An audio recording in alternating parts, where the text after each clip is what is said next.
PHNXM.P.M. Live. Make party be the movement.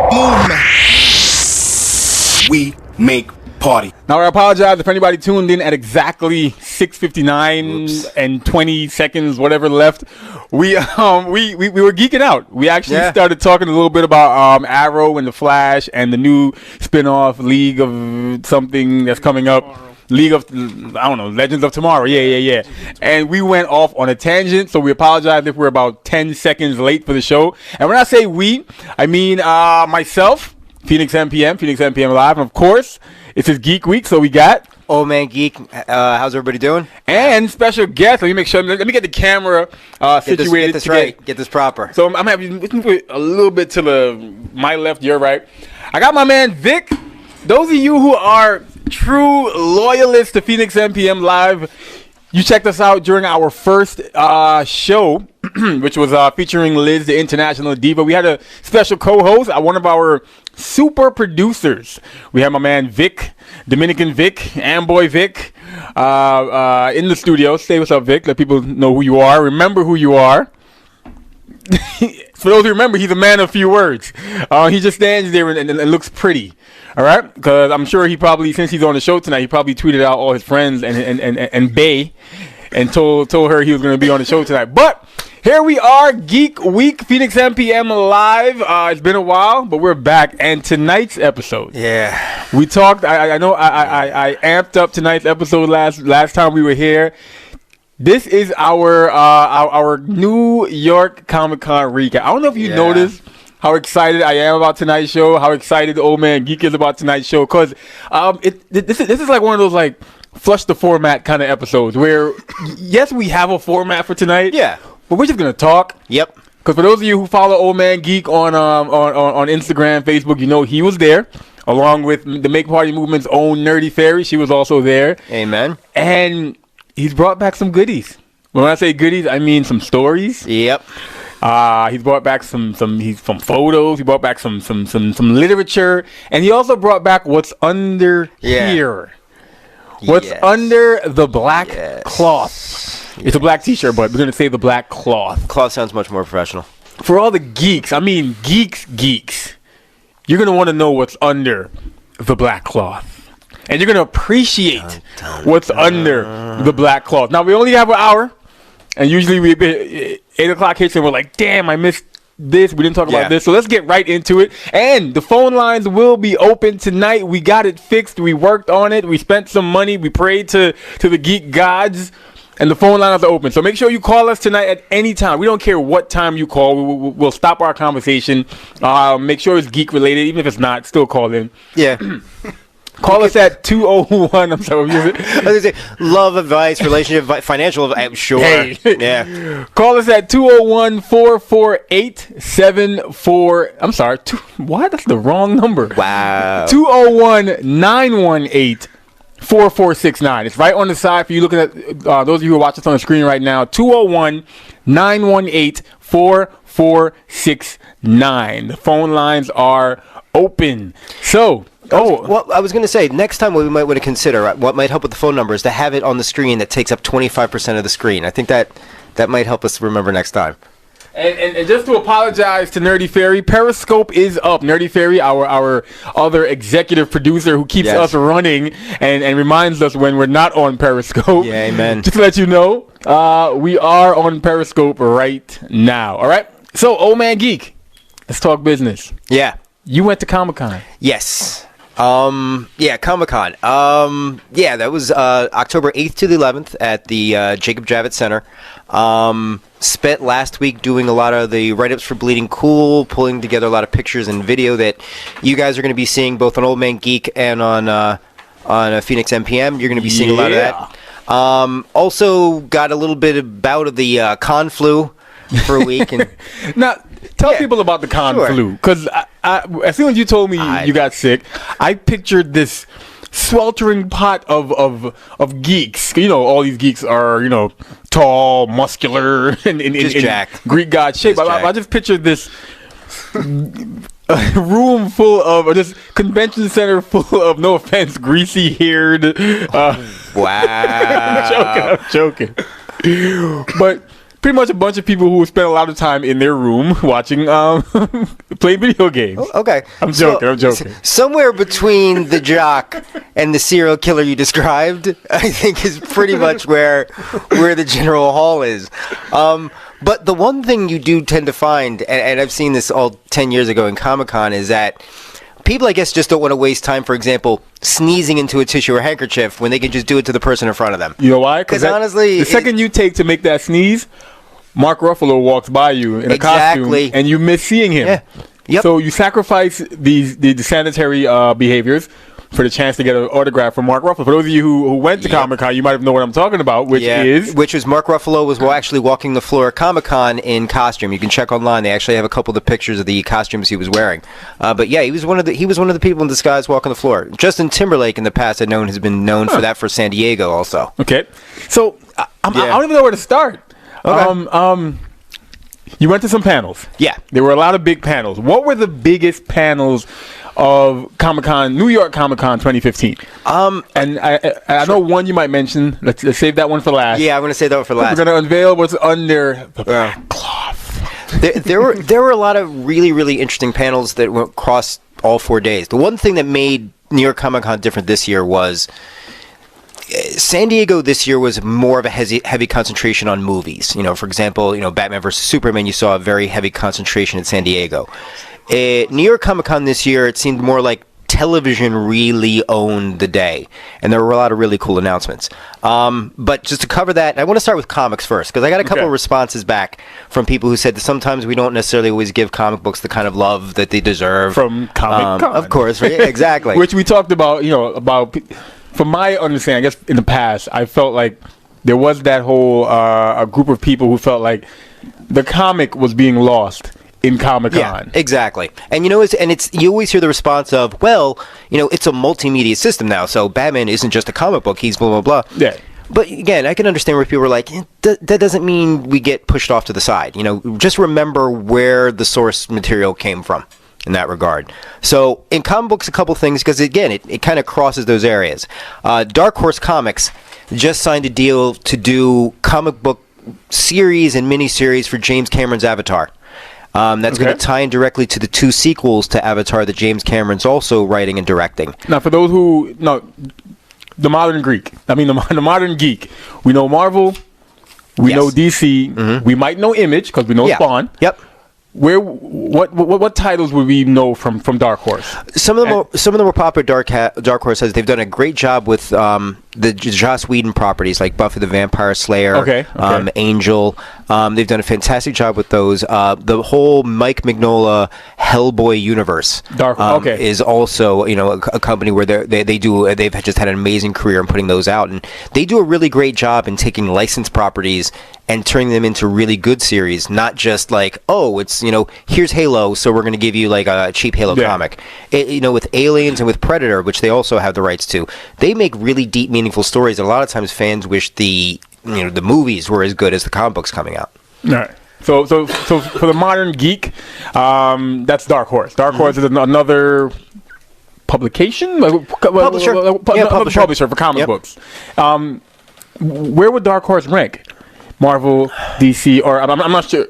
Actually, if you had to rank the 4 when it comes to popularity, sales, income, whatever, Marvel, DC, is Image even in the top 4? I'm just going off what I know. I think when you're talking across the board, it's always for the 1 and 2 spots, it's always going to be a back and forth between Marvel and DC. I feel like Marvel kind of has the advantage where I think the things they're doing cinematically translates well into the comic book buying.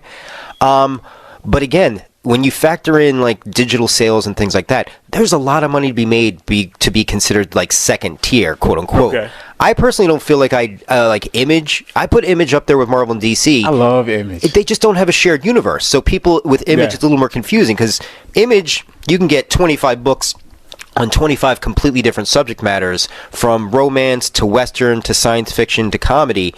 And, you don't have to buy 15 books to understand the story. You can just buy one title and enjoy it. Now, for me, Image always came off like the pay-per-view of comics. It was a little darker, a little more skin. So that's why I was a fan of Image. It was a little, it was a little more adult. So I was 16, being able to read some what seemed like adult concept. But then you definitely saw the I don't want to say the ripoff of some Marvel characters. You could, yeah. Some similar Marvel characters in some of the in the Image universe, but we digress. And it's interesting too. Like when Image first started, you're right. It was like, oh, these aren't the Fantastic Four; these are the Fabulous Five. And it's like, Yeah. oh, okay, we get, but the artwork's great. But it's weird, like over time, how superheroes is almost like, what, 1%. I think of the type of books that Image puts out now. It's a much more varied line. It's more like the Vertigo line that DC puts out, which covers like non-superhero, more mature themed subject matters, graphic novels, things like that. Yeah. All right. Also, in just a couple things for those baby boomers out there who might remember the Micronauts, or Rom the Space Knight. Once again, don't forget the old part in old Man Geek. So I'm assuming all the 50 and above crowd of listeners is going, continue, young man. I would say the same. I would say of the Gem and the Holograms crowd that are going back. I would say of that crowd. Which I've got to make sure I put on the Geek Confession. Here we go. Now, if you follow me on Instagram, I gave a Geek Confession yesterday. You can see we're all over the place tonight. Yep. Whatever. Gem and the Holograms comes out this week. Right? This week? Next? Does it? Who knows? Yeah. I'm sure it'll come and go and no one will notice. But PHNXM.P.M. will notice. Because I'm going to go see Gem and the I have a want to go see Gem and the Holograms.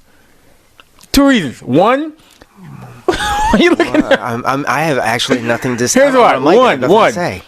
I'm a big fan. I'm a big fan of Nashville, and the star of Gem and the Holograms. She has a minor role in the show Nashville. I love her character, and I would love to see her win.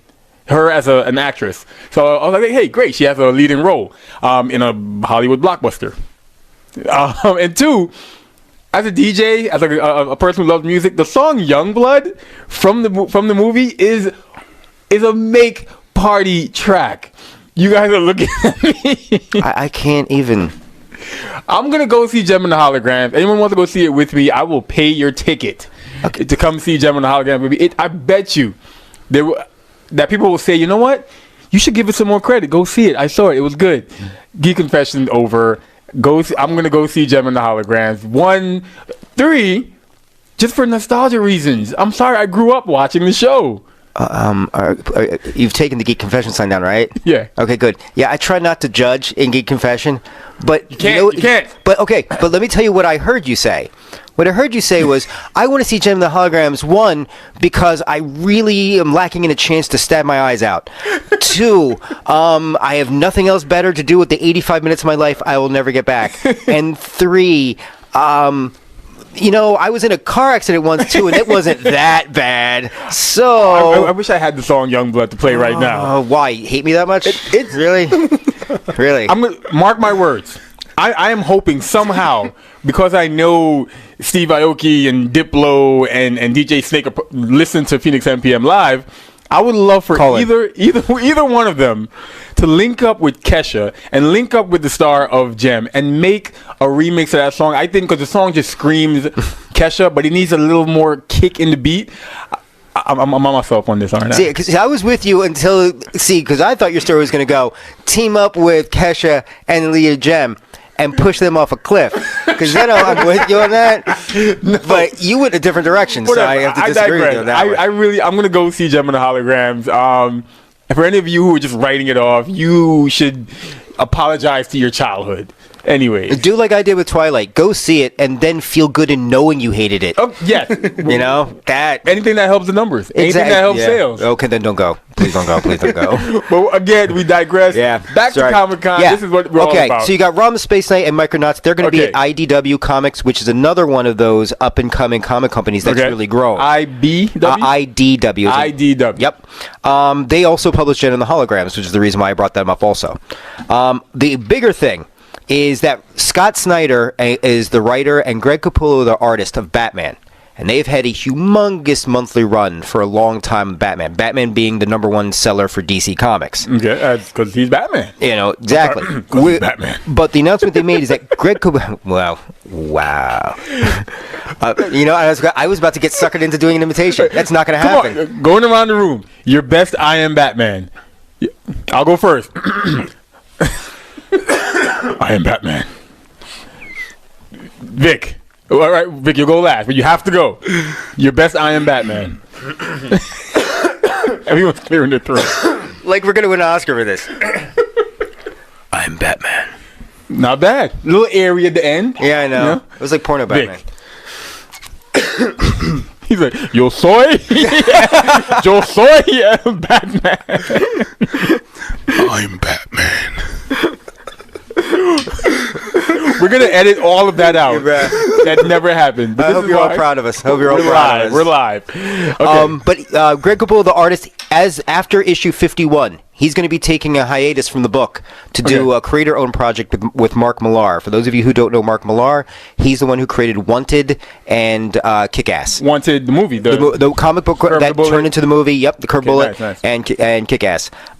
Scott Snyder will continue to write Batman. There hasn't been an issue designated yet as to when he'll return. Okay. So just wanted to throw out some of the comic book stuff before we get into some of the movies and television stuff. All right.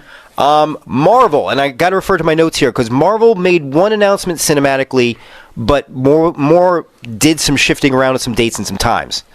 So they announced that there will be a sequel to Ant-Man called Ant-Man and the Wasp. That's going to be coming out July 6th, 2018. Which, fun fact, this is the first Marvel movie where to include a female in the title. Yep. Big steps, I guess. And yet, wait, what's that sound of there not being a Wonder Woman solo movie yet? Just saying. Yeah, nice. Maybe is it in the plans? Yeah, it's in or that. She's always going to be adding on to somebody's movie. No, the solo movie is definitely set, but it's one of those things where it's why Batman versus Superman is so important.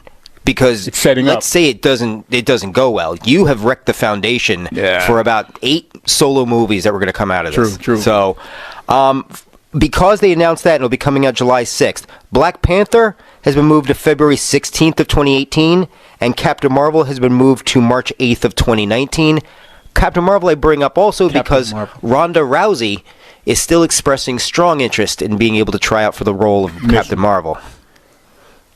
And that, when you see the Carol Danvers, the revised version of it, and how the storyline goes, she could be an interesting find. Okay. She could be a very interesting find for that. Gambit. Yeah. Is that still? It's definitely part of the upcoming releases, right? Yeah, in the X-Men slate, but I don't know why. I still don't believe it until I see a trailer. Just because it seems like there's been so much back and forth between, all right, Channing Tatum on it. Is he not on it? Do we have a director? Do we not have a director? I just don't want... I digress. Now, because there's a meme going out, or a post going out, talking about all the upcoming releases. Yeah. And it included Spider-Man. Yeah. This would be the 7th? No, 6th? 6th. Pretty much, yeah. And around... Some conversation around that possible new Spider-Man. One, is that Spider-Man going to be the Spider-Man from Civil War? Civil War? Okay. I mean, you from what I understand, there's going to be more of a direct connection between the new Spider-Man and where Marvel starts to utilize the character more. Okay. Andrew Garfield time, which sucks because, to be honest, unfortunately, he just got caught up in the studio politics. I liked him. Yeah, I liked a lot him of people Spider-Man. actually liked his performance. And second, with the Spider-Man movie, yeah, how true, or I want to say, I don't know how true is the rumors, but will it feature the Sinister Six, or is that just scratch that? That's not going to happen because that's been the talk. I've been hearing people saying yes. Introduction to the Sinister Six. The little preview even featured. It said Spider-Man, Sinister Six. Yeah, I think first, at this point... We're geeking out right now. Yeah, at this point, if anybody decides they're going to do another Spider-Man origin story, it's like, just burn $150 million. We don't need to see the origin story again. I think where it gets interesting is the movies don't have a good track record when they have multiple villains.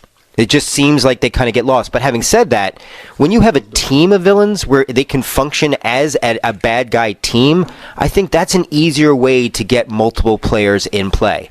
I think having Venom and having Sandman, when they're not really going to be too connected, besides the fact there are other problems with that movie, but it gets to be a bit much after a while. It really does. But I think the Sinister Six would have it. Oh, got that dance sequence. I'm sorry. That was really going to curse. But anyways, and also with Marvel, they've also May 1st, July 1st, and November 6th of 2020. Those are 3 new dates that no one they never had announced before. There are no titles marked to those yet. Just dates. But those dates are designated as Marvel Cinema projects. Doctor Strange. Doctor Strange has already been announced. I'm thinking at that point they're probably talking sequels. I got one. Thor 3. Which rumored featuring the Hulk. I just heard that this morning. Actually, I think it's more than a rumor. I think it's more and more towards a confirmation. Thor Ragnarok, not that. I don't think they're going to push it that far. I think Thor Ragnarok will probably come out before Avengers 3, the 2-parter of the Avengers 3rd movie. Now, real quick for my Modern Geek, Thor Ragnarok. A little more detail. If based on what the title and the legend of Ragnarok is, it means that the twilight/death of the gods. So it does not bode well. And again, some people have been speculating since some of these actors aren't getting any younger and their price tags are getting very expensive. You're going to need a different Tony Stark. You're going to need a different Steve Rogers. You're going to, Mark Ruffalo's not so much of an issue because of how that goes and his interest. But yeah, you're going to start needing new Thors and things like that, especially considering how the comic books have changed. All right. PHNXM.P.M. Live Geek Week. Don't forget the phone lines are open. We're here with Old Man Geek recapping New York Comic Con that just passed last week. Yeah, last week. No, week before last. Week before. It's been that long. Time is flying. We also have my man Vic in the building, our producer, one of our producers here. Nerdy Fairy checking us out. Our other producer checking us out on Periscope. PHNXM.P.M. on Periscope. But once again, most important, the phone lines are open for the entire show. The number is 201-918-4469. Numbers flashing right now on the screen. Make sure you guys call us. We'll stop and we'll take your questions, take your comments, take your criticism, but we'll probably cut you off while you're criticizing us. Yeah. But go ahead and try. Yeah. All right? And then we hang up and we will just mock you unmercilessly and you will not be able to get through. Sorry. So carrying on with the panels that stood out. Yeah. One panel that stood out led to what's under the black cloth right now. Now I'm gonna move my mic out the way. Yeah. So you guys can see what's under. You guys can see the black cloth. Now, if you're a fan of 80s movies, 80s, 80s, yeah, you will be a fan of what's under this black cloth. And what's under this black cloth? Old Man Geek is one of. Apparently, it's about from what I read online, it's gonna be 6,500. One of 6,500 people that have this. From Comic-Con, you're one of 500. 500. There may have been a little more, but like literally, the only way you got this is if you dressed a certain way or attended this one specific panel on Thursday. So, tell us about this. How did you come about to acquire this item? Well, it's funny you should mention that because I'm a huge Back to the Future fan. Okay. And they had a panel going on called 80 Miles Per Hour Back in Time, and it was about a documentary that this Kickstarter put together regarding just covering. It started off about the DeLorean. They wanted to talk about people who've collected the DeLorean car from Back to the Future, which was the time travel car that was used. Here we go. Then over time, they realized they had so many people were interested in Back to the Future that this is so disturbing. I'm watching him like fondle it. It's just so wrong on so many levels. It's weird and odd. And I lost my thought. Damn you. But it's a Kickstarter to start a documentary to cover basically the fandom behind the 3 Back to the Future movies and why those movies are just so damn popular today. Even more so than they have even when they first came out. It was a very cool documentary. They talked about the road tour that's going on and everything. And then at the end of it, they told us that, in Back to the Future 2, they showed a lot of the things that were going to be going on in the future of 2015. Ladies, we are here in the future, ladies and gentlemen. Yes. We are literally in the future right now. Yep, we're sporting our self-lacing sneakers. We're jumping on our hoverboards when we get out of I've here. got my hoverboard. I'm trying to think what else was happening in the show. Oh God, it was be able to watch all of your television programming just from your glasses. Which is not. We're not that far away. Yeah. Google, you can watch stuff on Google Glass, right? Yeah. Is that still a thing? You know, it kind of dropped off there. Yeah, You know, yeah, like with yeah. 3D television, every 15 years, 3D television is going to be the next big thing. Yeah, okay. So go ahead. So one of the things that, and on a side note, this was the year they also predicted Chicago Cubs were going to win the World Series. So that's a mind bold blown. statement there. Sorry, Mets fans, you're going up against a lot of geeks in this one. Yeah. But one of the cool things they talked about was, you know, they showed what a Pepsi product was going to look like in 2015. Oh, and like that in our current time. What they gave out to everybody in attendance was a replica of the Pepsi Perfect container unit that they had in the movie, of which they've only made a certain number of, and they made it to commemorate that this would be the year that it came out. So, luckily, being one of the 500 who was there to actually be at the panel and to cover it, I was actually able to get one of those. So, without further ado, I would like to unveil this beauty, probably the best piece of swag I've gotten from any of our conventions. Yes, ladies and gentlemen, where is the camera? There you go. Please, by all means, a day. Now, Yes. for those of you who are true geeks, you know I am humming the hymn from Little Mermaid. Yeah, absolutely. All about that. Now, tell us a little bit about. Let my listeners know what they're looking at right now in more detail. That would be an exact replica of the Pepsi Perfect container that the McFlys would be drinking in Back to the Future 2 when we got to see a sense of what their lives are like in the crazy future of 2015. And that's actually one of the units. That's actual real Pepsi that's in there. The one thing they did tell us is that the one thing that's special about it is it's essentially, instead of processed, it's made with real sugar. But other than that, it's just straight regular Pepsi. What is this real sugar you speak of? Yeah, it's actual. They say real cane sugar as opposed to what the dangerous processed stuff that's normally in it. But yeah, it's it caught everybody by surprise. It was, like I said, one of the heftier giveaways I think they've ever had at Comic-Con, and it was just, again, from a geek like me who's just seen the trilogy so many times, it just, while it was I was paranoid all day carrying it so the damn thing wouldn't explode. It just was really great. It was. How much would something like this go for? There are people who've been selling them on eBay that are getting around $300 a pop for them. Damn.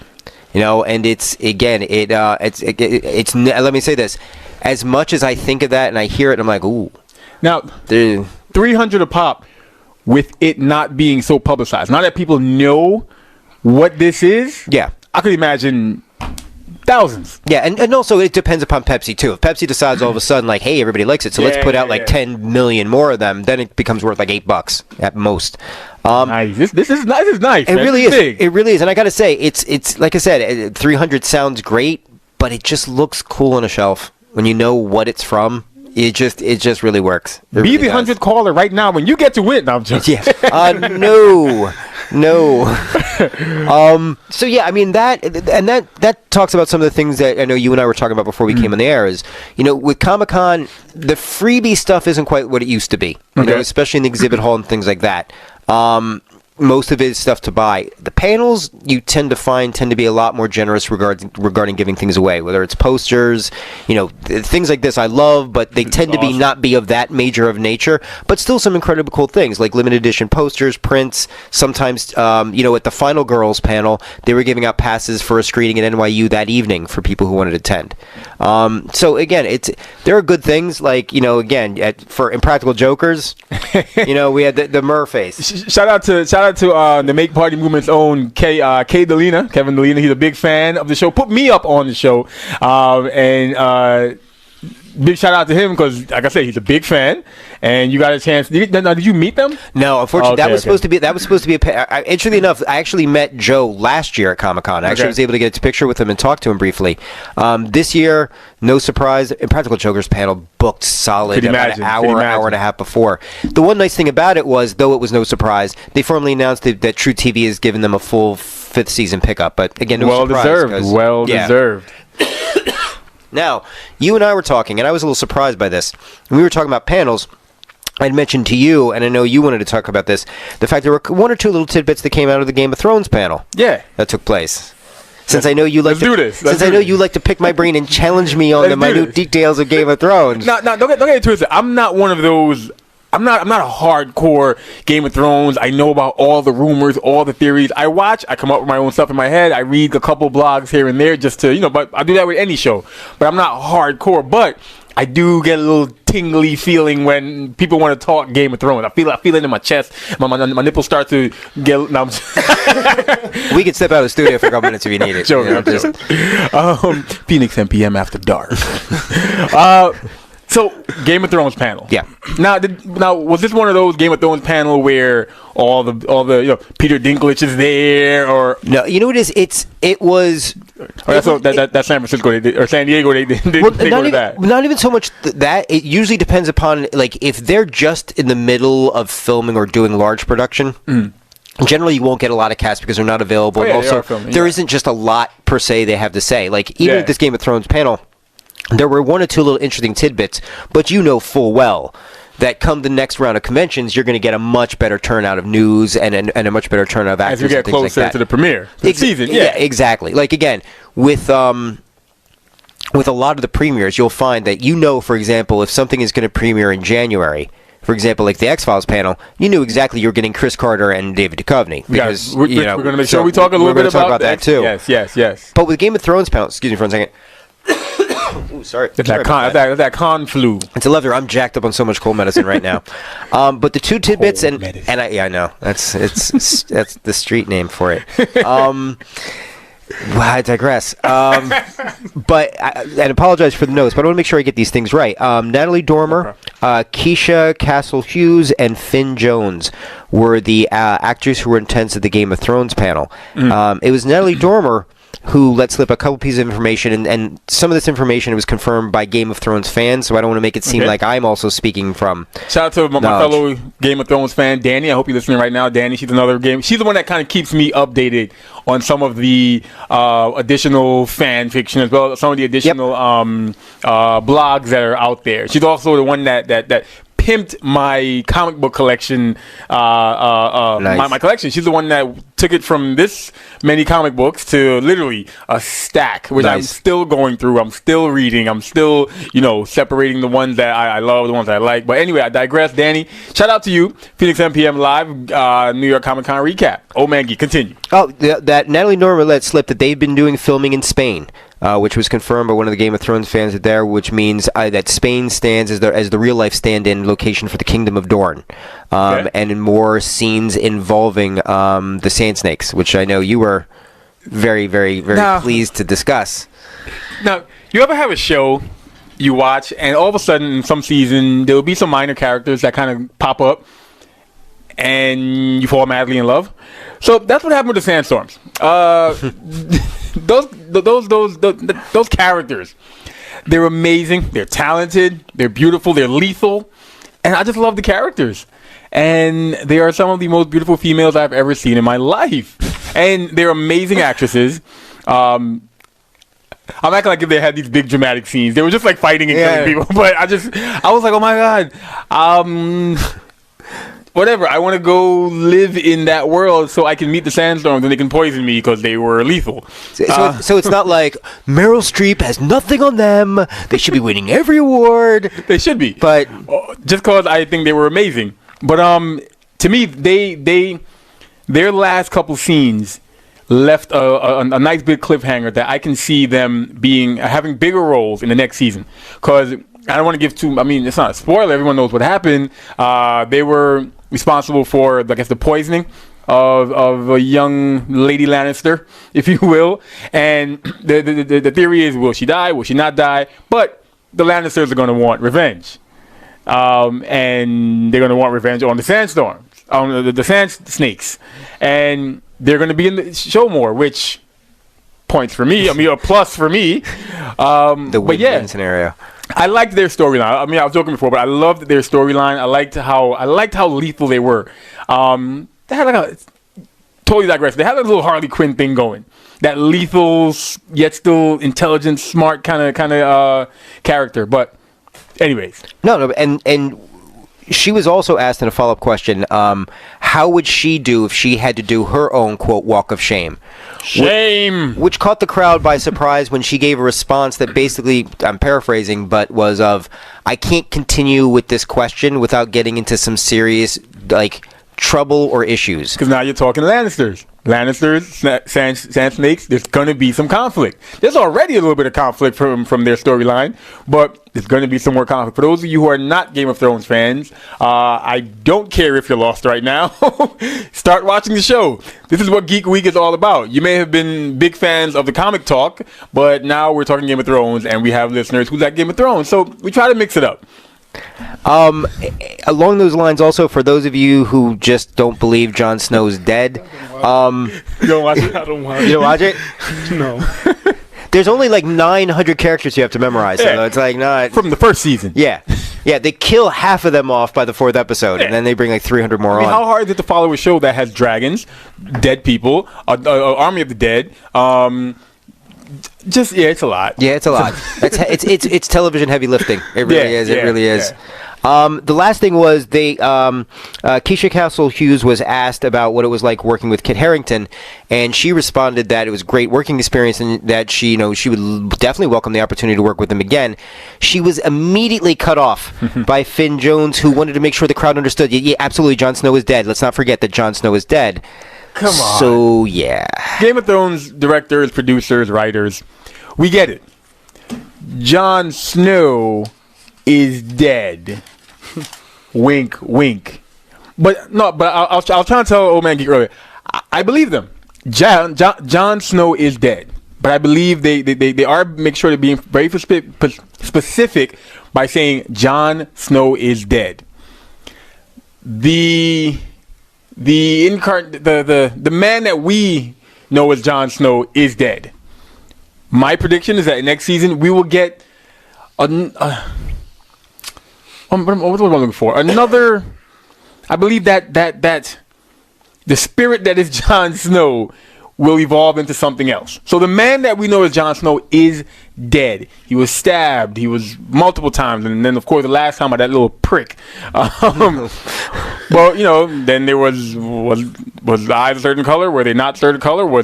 Did I have HD? So I saw something that people that SD didn't see. But my opinion is that the man that we know as Jon Snow is dead, but there will be another incarnation of that being, that soul, and in my opinion, that whatever we get is entitled to some revenge on some individuals. And seeing that new reincarnation, whatever, of that being that we know as Jon Snow will be dead in some way, or will not be of the living. I'm being very specific now. Will not be of the living. Do you hear me, church? He will not be of the living. I feel like you're about to segue into freestyle fan fiction of Game of Thrones. I feel like that's where this is going. But you know what? You'd watch it, wouldn't you? Nah. But I think won't be of the living. So, and there are a group of characters who are not of the living that are playing a big role next season, in my opinion. So there might be some kind of collaboration. Jon Snow has already encountered the Army of the Dead, and with some dramatic scenes. So now we set up maybe some kind of one episode partnership. I don't know. I'm this is my own fan fiction, what I would like to see, but I digress. Geek Week, I'm geeking out. No, not at all. There were, again, when we're talking about panels, for example, and I may run a little fast and loose, like throwing some bullets on some of them. For Firefly fans out there, for those who are fans of Joss Whedon's Firefly, which was a incredibly popular cult following and beyond on Fox, then was made into movie Serenity, and then has been followed up with comic book graphic novels through Dark Horse. At the reunion panel, what was interesting was that the cast members that were there were asked, would they ever consider coming back to reprise their characters, like in a semi-recurring basis or anything, if they brought the series back. And all of them basically said, no, we just want to come back full time. Actually, nice. And that's good to see, and the fans went crazy. But again, with Joss Whedon's, the kind of stroke he got from doing Avengers movies, and Nathan Fillion, 9 seasons of Castle gets you some cred in television. So what you just said, you probably just blew a couple listeners' minds. Yeah. When you started talking Firefly, they said, I don't know what this is. Yeah. You said Castle, a lot of them was like, wait, I watch Castle. Mm-hmm. So for those who don't know the connection, The great geek actor Nathan Fillion, who when you watched him in Castle, if you watch him in Firefly, yes. the first thing you will ask yourself is, why was this guy never picked to be the new Indiana Jones or to play a young Han Solo in a movie? Yes. The guy's just made for it. For it. I know Nerdy Fairy, by the way, tends to have a really, really, really humongous thing for Nathan Fillion. So I need to shout that out because I recognize it and I move on from it. Is that one of those you would just have to understand? Yeah, I guess. If you was to meet her in person and whisk her away, you would just have to understand, know your place, play your role. Yeah, which made me nervous in New York Comic Con because she was in the same room for the panel, so it was a little closer than I ever thought. And the panel hadn't even started yet, but she was just in the room, and the panel was done. 2 days later, she's still in the room. Yeah, exactly. Thinking he's coming back. Pretty Little Liars, and it's I know, but you know what is ABC Family? I got to give ABC Family credit for one thing. For the demographics that it's aimed for, they don't go with dumb programming. It may not be programming I watch and go, oh, well, Mr. Breaking Bad doesn't like ABC Family. Well, yeah, after you watch Walter White, it's a little tough to get caught up in ABC Family. But if I was looking for something that wasn't vapid, like a lot of the stuff on MTV, but wasn't something that, again, like was Game of Thrones that I had to take a class in. That you had to take a class in. No, but you said MTV. Wait, MTV is the home of Teen Wolf. MTV is the home of Awkward. These are quality shows. Except for Teen Wolf, aren't a couple of them? Is it an Awkward ending? Is it? Yeah. I'm not sure, but Teen Wolf. God, if you haven't checked out Teen Wolf, check it out from the beginning. Great show. Great cat. Oh no. Show. Let me tell you. Here's the problem. I don't know if 3 or 4 offsets 24 hours a day, 7 days a week of programming. You know, that's the only thing, because for every Teen Wolf, there is a, real world, pregnant teen vacation competition thing going on. So it's like, hey, we're good here, and we just went trashy here. They should put the teen moms on New Real World. Celebrity Deathmatch. Celebrity Deathmatch, ladies and gentlemen. Screw the claymation. Wasn't that supposed to come back? Apparently, yeah. But then again, 2 years ago, do you remember at a time period where it was supposed to be The Simpsons last season? Yeah. It was a brief... a lot of seasons. That crap sailed. They didn't go with that. All right, anyway, sorry. But Pretty Little Liars, what I find interesting is that apparently the A storyline was quote-unquote officially wrapped up at the end of last season. And annoying? Yep. And the big announcement though, is that they're essentially restarting the series 5 years later by putting them in a position of where they are with their careers. The only thing that has me concerned, it's the old, somebody still lives in town, there's a mystery, and we're calling everybody else. Because honestly, that sounds like It from Stephen King. Okay. It's like the childhood friends who drift apart, big mystery, let's draw them all back to this town to like solve the mystery. And it'll probably be like B. You know what just crossed my mind? Teen drama, jumping 5 years ahead to kind of not save the franchise, but to kind of revive it. One Tree Hill, final season. People saying to themselves, why does he know this stuff? I'm sorry, I was a big fan of One Tree Hill. Chad Michael Murray. Wait, you weren't a fan of it during like the end though, when it got really bad. 5 years in advance, when they jumped 5 years ahead, and they were. And one was a teacher. And he, Nathan's the other son, not Chad Michael Murray, was playing bounce ball. He was playing like bounce basketball. When your show is done, just stop. Yeah. Just end it. Yep. But it reminded me of that. And earlier we were talking, and when you mentioned the whole 5 year jump, I thought about my biggest issue with a lot of the shows this season. The theme I'm not a fan of is here is what happens 2 months from now, 9 months from now, 8 weeks from now. Yeah. And here is a couple flashbacks of how we got here. How to Get Away with Murder. I get it. Well, that was their first season. They're also doing it again. They established that's their thing. Quantico. Mm-hmm. Here's what happens in 9 months. Here's how we get there. Let's go back and forth. To be honest, with Quantico, I was just having a talk with my special lady about Quantico, and she's actually she's a bigger fan of everything that's going on in current day on Quantico, and not when they do the flashbacks. I was not a fan of the fact that Arrow is now jumping on the bandwagon. Something happens in 8 weeks, and now we're going to keep going back to find out how we got to that point. What else? You know, and it's funny, and I'm not saying they were the first ones to do this or anything like that, but I feel like that the mid season start of the last season of Breaking Bad, when the second half of the last season started, in those first 5 minutes, you saw where Walter was in the now. Mm-hmm. And then how the remainder of the season just showed us how we got to that point. I think so many people loved it and the critics went nuts for it that it became this thing of, oh, well, if it works for one show, we're just going to do this time crap for every damn show because it's cool and it's trendy and everything else. You know what? Once upon a time. Yeah, you know, and again, I don't want to just say Breaking Bad because Lost, I think, is famous for, the flash forwards, the flashbacks. They would do flash sideways, like things that are going on at the same time. But I think Breaking Bad was the one that got everybody to think, oh, we could be seen as cool and different if we do what they did because they got lots of praise for it. And it just doesn't fit. It just... What's worse is that when you see it starts in the present with something horrible. And then we're supposed to see how it leads up to it. But when it leads up to it, it never ends up being as horrible as it shows you the first time. Quantico, I'm sure when we find out what that big explosion that killed hundreds was about, we'll be like, oh, it's not that bad that those people died. Because they were all, out of 100 that died, they were terrorists, something like that. So that's why we had to blow up. And be like, oh, okay, makes sense. But it just takes away from it. Now, I'm gonna go back a little bit. You mentioned Lost. Yeah. I was hoping you dived into it more just so I can say this. So as a fan of Lost, were you lost a little bit with the storyline? I was thinking about it and it sounded funny, but whatever. Continue. No. We're going to let that simmer for a second. You don't get to walk past that so quickly. If I had done it in the moment, it would have came out so much better. 'Cause I was going to say, so with the fans lost, boom, it would have worked out better. Okay. Yeah. Daredevil, Netflix Daredevil. One of the cool things that was talked about here was you got to see, they did a quick season 1 recap.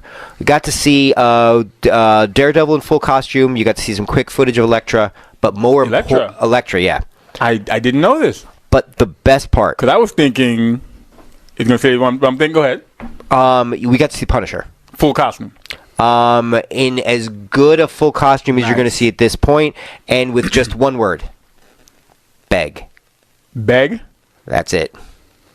John Bernthal is going to be fantastic in this role. Wait, it's not Dolph Lundgren? No, surprisingly not. I mean, how do you not get the Punisher to play the Punisher? Dolph. Though I got to say, I did like Thomas Jane. Yeah. Thomas Jane's Punisher I did like. I didn't like Warzone. Warzone was so over the... I mean, I laughed because the kills are so over the top. Was that the one with... what was the one with... the guy with the bad hair plugs, the Scientology guy. Tom Cruise? No, the other one. Not Bruce Willis. No. I know the lead in that one was Ray Stevenson. You know who I'm talking about? The other guy. Because wasn't the bad guy... why am I forgetting his name? Famous actor. He was in a movie with John Travolta. Wasn't there one with him? There was a Punisher with him. I think was that the Thomas Jane one or was that the Ray Stevenson one? We'll have to do some geek research. Yeah, I think this is going to be the right version of the Punisher. I really do. I think it's going to fit in regards to that. Jessica Jones, which is going to be set in the same Marvel Netflix cinematic universe. They screened the first episode during that panel, which got rave reviews. Did you get a chance to check it out? No, that I wasn't assigned to that panel. But the Kristen Ritter, who is going to be playing Jessica Jones, is again just amazing in the role. The one scenes in the clips that they have shown, she really just seems to be personifying the character, and so I think the comic fans are going to be very happy about that. Let me ask you a question. Sure. In your opinion, Jessica Jones, Agents of S.H.I.E.L.D., Agent Carter, still around? Are they doing too much with the television on TV? Are they doing too much?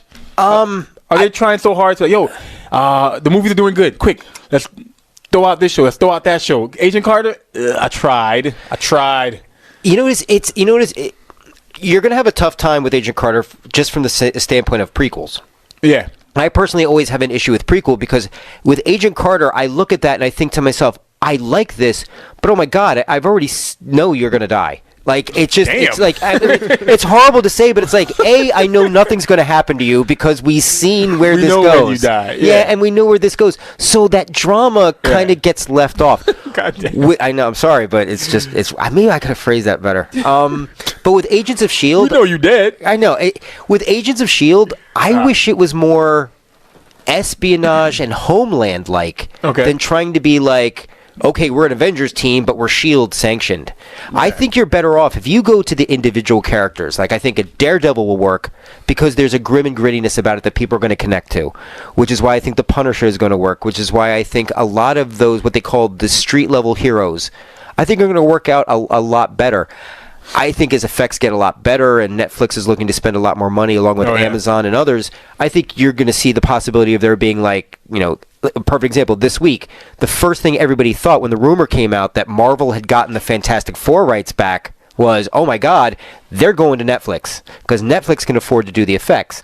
Unfortunately, it turned out not to be true, but I don't think it was put out there for nothing. I think there was at least a little truth behind it at the time, and I think maybe things got pulled off the table. You know, when you said that, it just hit me. Oh yeah, there was a Fantastic Four movie that recently came out. When I say I forgot about the movie, I forgot about the movie.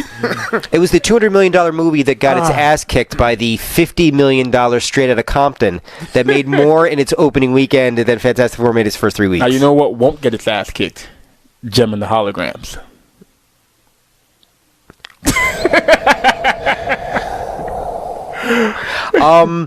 The other thing in regards to the last thing which I thought was a lot of fun for any of the horror movie fans that are out there, Ash versus Evil Dead. Oh yes, looking forward to it. Premieres on Stars on Halloween. Looks fantastic. You had Sam Raimi and Bruce Campbell were both there to promote it. Might even add Stars to my cable package so I can watch it. Stars have been stepping up with their programs. Nice. Some of the original programming they've been having lately, and their presence at Comic-Con has been really strong. So panels. There were again the X-Files panel. I don't want to miss that. For X-Files fans, real quick, because I woke up at 4 a.m. to literally wait in line to get a wristband to cover this, and it was worth it. One, because Chris Carter, David Duchovny, Fox Mulder, and Walter Skinner, whose name I'm now forgetting. No Scully? No Scully? No, she sent a message ahead of time. She was actually overseas in Europe doing filming. Okay. But I will say this, to X-Files fans out there, you will love this series because it takes the 9 years of the series and just turns them completely on their head. And if you're an X-Files person who just didn't get into the series because you think it's too much, now that is the time to jump in because it's just a great jumping on point for new fans also. So I wanted to make sure that got in also. Nice. Now, one of the big things you mentioned, I want to say 2 shows ago, maybe the first show when we had you on. Yeah. You mentioned one of your favorite things, and you posted a lot about it, the cosplay. Yes. How was the cosplay? I wanted to make sure we talk about the cosplay at Comic-Con. Yeah, I absolutely want to dive into because I think I will say, granted, having only been to one San Diego, but I've been to all 10 New York Comic-Cons. I feel like the cosplay level of quality and diversity is on level with San Diego at this point. And I think considering that New York Comic-Con's only 10 years old and San Diego's been going around since the late 60s, now granted cosplay didn't exactly, there wasn't a ton of cosplaying at that time, but the amount of cosplayers from anime to Cartoon Network to Marvel superheroes to Saturday morning stuff. And here's the kicker. It's the diversity of the cosplay. I mean, little girls dressed as Captain America, guys dressed as Spider-Gwen. I mean, you just see families dressed together, kids dressed together. It's just, it just was fantastic. What kills me the most, though, is, and now that you brought this up, a couple things about conventions. And I've been hearing a lot about this past year at New York Comic Con. Just to make it clear where Old Man Geek's position is on all this, we 110% support cosplayers and cosplaying at conventions. It adds to the overall experience of the convention goers. And there are those that are there, some creators and some exhibitors, who say cosplayers take away from what they want to do and their job and everything like that. No, cosplayers are actually what attracts people to the event. It's what it's what newspapers take pictures of to promote the event. So that, and they also programming and panels. The panels were very quality this year. I want to give New York Comic Con a lot of credit for that because if you were an artist, you could take panels where you could learn art skills from artists that are working for Marvel, DC, Dark Horse, and all these. It's just fantastic. And so I don't want cons to lose these things because otherwise then a convention just becomes a shopping mall where people just want you to spend money and you don't really get a lot out of it. Now, if you had to pick your favorite cosplayer or the favorite cosplay that you saw, or Jesus. top three, top two, whatever. If you had to pick some. There were 4 gentlemen I saw that were just dressed as 4 of the Sailor Scouts. who I thought just I thought they That's just cool, I that's cool. thought Now, did they go all out, or did they just do? Clearly, I'm a guy dressed as Sailor Moon, Sailor Mercury. Or did they go all out? They went to represent. You know, Nice, that's the one thing I like when people see. It's like, even when somebody's laughing and having a good time, they're not doing this for the joke of it. They're still doing it out of a love and respect and a passion for it. Craft, yeah. But they're also going to get some enjoyment out of it also. And you're surrounded by thousands of all of us. So, Yeah. we're not judging. We're too busy trying to take pictures. So Yeah. it's just, so in that regards, but I mean, to try to narrow it down, I'll say this. I am a sucker for every little girl that was dressed as like a Superman or a Batman or something that a lot of times little girls are told they're not supposed to be. Nice. Love that. Love it. Now, I saw on social media there was the group of Avengers cosplaying, Yeah. but what made them stand out was the Iron Man in the Hulkbuster suit Yeah. that was, I don't know, 10 feet tall, That was probably insane. even taller. It was amazing. Like, I've never seen cosplay in person, but that right there made you appreciate the craft. Yeah. And like you said, how hard people go to make sure everything is authentic, everything is handmade, everything. I mean, I here I am, I'll probably take forever to put together some kind of mini science project, the skeletal system out of dough, while these people are here making Hulkbuster costumes. That's amazing. It's amazing. And and following that too, one of the things, when we were for Bleeding Cool, one of the things we were asked to try and offer up at least 20 pictures of cosplayers a day to get the photographers out there. And my philosophy has always been this: if you are there in the food court having a large crowd take your picture because you look great, all power to you. I think that's fantastic. But my thing was, I want to take a picture of the cosplayers who are walking the exhibit hall, who aren't actively seeking out the photographs, who don't think anyone's going to want to photograph them, because their level of appreciation and their hard work with little resources, it needs to be appreciated. We spend too much time making fun of people that we should be appreciating, because the stuff they love is the stuff we're consuming, and we need to remember that sometimes. Shout out to a friend of mine from the Bronx. His name is Arsenio. I want to say he did Spider-Man this year. I know one year he did Green Arrow, and you saw the progress, because he would log. Very nice. He would log the process, or he logged his progress as he made the costumes from beginning to end. I mean, from beginning to end. So we saw when he bought the material. We saw when the emblem of the spider emblem finally went on. We saw when, so I think he did Spider-Man this year. And I saw he posted a picture. But shout out to him and all the cosplayers. It's 7:57. We got about 3 minutes left. Yeah. Before I go, I want to make sure I make an announcement. Next week, Phoenix MPM Live, the show will be back once again, and we have a very special guest on next week's show. So make sure you tune in. For those of you who check out other podcasts, you might know these guys. We have from the About Nothing podcast, we've got my man C Biz and Cake from the About Nothing podcast. Check them out on SoundCloud, one of my favorite podcasts to listen to. So make sure you log on to Phoenix MPM Live next week, Sunday, from 7 p.m. to 8 p.m. Cake and Biz will be right here in the Make Party Studios talking to me about any and everything, talking to me about any and nothing. Because like I said, they are from the About Nothing podcast. The flyers will be up and all over social media starting tonight. So make sure you log on next week. But for now, like I said, we still got old Man Geek in the building for about 2 or 3 more minutes.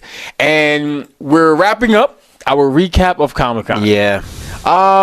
Let's do the Make Party scale. Okay. From 1 to 10. 10 being Make Party. Okay. 1 being just, I don't know, just lame. Just lame, yeah. New York Comic-Con 2015. 9. 9. A 9. You always have to leave a little bit for more. But that's big. But I will say that's big. A 9. It went fast. I didn't feel as drained and exhausted. I feel and you like were there every day. Yeah, every day. Okay. There was, and like for example, Saturday was up and out at 4.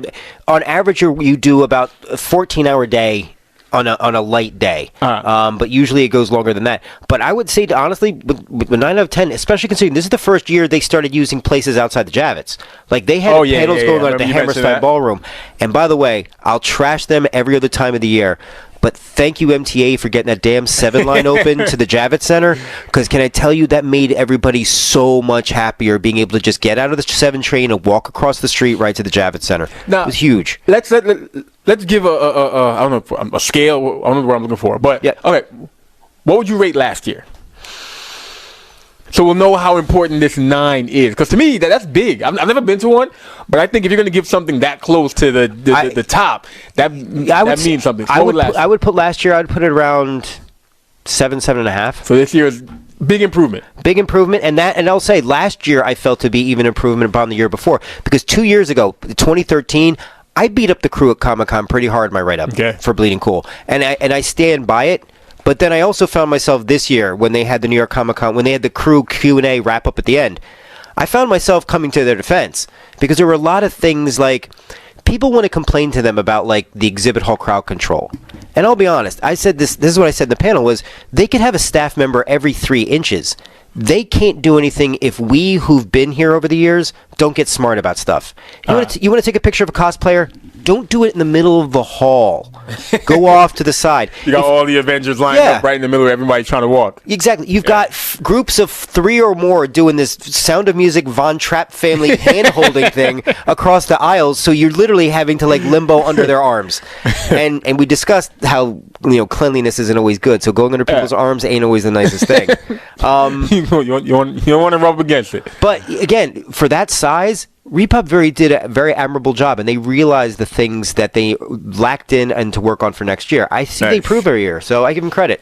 Nice. New York Comic Con recap. PHNXM.P.Mlive, PHNXMPM.com, Old Man Geek. Remind everyone where they can find you online. On Facebook, they can find you at? Old Man Geek is a Facebook page. On Twitter, they can find you at? At Old Man Geek 88. On Instagram, they can find you at? Old Man Geek. On Snapchat? Nothing yet. Not gonna lie, I actually recently got rid of my Snapchat. My account is still there, but I took it off my phone, so I won't be on Snapchat anymore. But find me on Instagram at PHNXMPM. Find me on Twitter, PHNXMPM. Find me on Facebook, PHNXMPM. Find me online, PHNXMPM.com. And let me know if I'm out of line by saying over the next couple days, myself, Old Man Geek, we'll be following up. Yeah, absolutely. With this conversation by having a lot of Geek Week giveaways. Yep. Some Geek Week trivia, some Geek Week online social media games. So you're gonna want to pay attention to our social media accounts because we'll be giving away. No, we're not giving away the Pepsi purse. No. But Old Man Geek and Nerdy Fairy, who's on Periscope right now, brought us some goodies. Yep. And we'll be giving them out. So make sure you stay tuned to our social media accounts. Stay tuned to the website. And tune in next week for PHNXM.P.M. Live. My name is PHNXMPM. This is Old Man Geek. And shout out to everybody tuning in to Geek Week. We will see you guys next time. PHNXM.P.M. Live. Make party be the movement. We make party.